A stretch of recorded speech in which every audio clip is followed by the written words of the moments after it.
2 മാസം കൂടി കഴിഞ്ഞാ പണം മുഴുവൻ തരുന്നാ പറഞ്ഞത്. അന്ന് എന്നെ രജിസ്റ്ററായി കൊടുക്കുകയും വേണം. തൽക്കാലം എവിടെയും വാടകയ്ക്ക് കൂടാ. അതെൻ്റെ മനസ്സിലുണ്ടാവണോ. അതാലോചിച്ച് ഉപ്പ വിഷമിക്കണ്ട, അതിനൊക്കെ ഒരു വഴി ഞാൻ കാണും. ആ, ഒക്കെ പഠിച്ചോ ഹയറാക്കട്ടെ.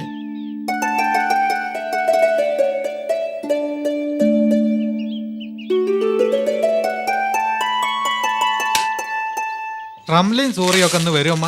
പിന്നെ ഓല് വരാണ്ടക്ക? മറ്റന്നാൾ സുബൈർ പോകുമ്പോ ഓല് വരാണ്ടക്കണ എങ്ങനെ? പിന്നെ എൻ്റെ അളിയന്മാര് ഹുസൈനും ബീരാനൊക്കെ അല്ലേ, ഓല് ഇങ്ങോട്ട് വരാനൊരു കാരണം കാത്തിക്ക. എന്താ എല്ലാവരും തമാശ പറഞ്ഞിരിക്കുന്നേ? ഒന്നുമില്ല എൻ്റെ കുട്ടിയെ, എൻ്റെ അളിയന്മാരെ വർത്താനം പറഞ്ഞ് കുത്തിരിക്കുക.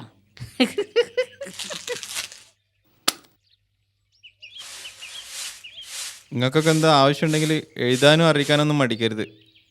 വിഷമൊന്നുമില്ലാതെ അവിടെ എത്താനും നല്ലൊരു പണി കിട്ടാനും എൻ്റെ തേട്ടം. എല്ലാവരും അതിന് തേടിക്കോളി.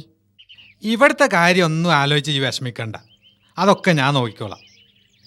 ഷമീമേ, പഠനത്തിൻ്റെ കാര്യത്തിൽ പ്രത്യേകം ശ്രദ്ധിക്കണം. നമ്മളെ കുടുംബത്തിൽ പഠിപ്പുള്ള ഒരാളെങ്കിലും ഉണ്ടാവട്ടെ. ഞങ്ങളെപ്പോലെ ഉഴപ്പാൻ നിൽക്കരുത്. എന്നെക്കൊണ്ട് ചെയ്യാൻ പറ്റുന്നതൊക്കെ ഞാൻ ചെയ്തു തരും.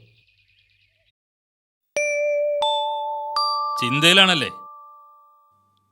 എന്താ, നാട്ടിലേക്ക് തിരിച്ചു പോകണോ? സാരമില്ല, കുറച്ച് ദിവസം കൊണ്ട് എല്ലാം ശരിയാവും. സ്വയം മനസ്സിനെ നിയന്ത്രിക്കുക. ഞാൻ ഏതായാലും ഒന്ന് പോവുകയാണ്. ഞാനിനി മടങ്ങുന്നത് പാതിരാത്രി കഴിഞ്ഞിട്ടായിരിക്കും. ഈ റൂമിൽ ഇനി നീ കാണാത്ത 5-6 പേര് കൂടി വരാനുണ്ട്. അല്ലെങ്കിൽ നിനക്കിവിടെ തങ്ങായിരുന്നു. രാത്രി യൂസഫ്ക്ക വരും. തൽക്കാലം നീ യൂസഫ്ക്കയുടെ കൂടെ തങ്ങ്. ഞാൻ ഇടയ്ക്കൊക്കെ അങ്ങോട്ട് വരാം കേട്ടോ. ജോലിക്ക് ഞാൻ ശ്രമിക്കാം. എന്നാൽ ശരി, ഞാൻ വരാം.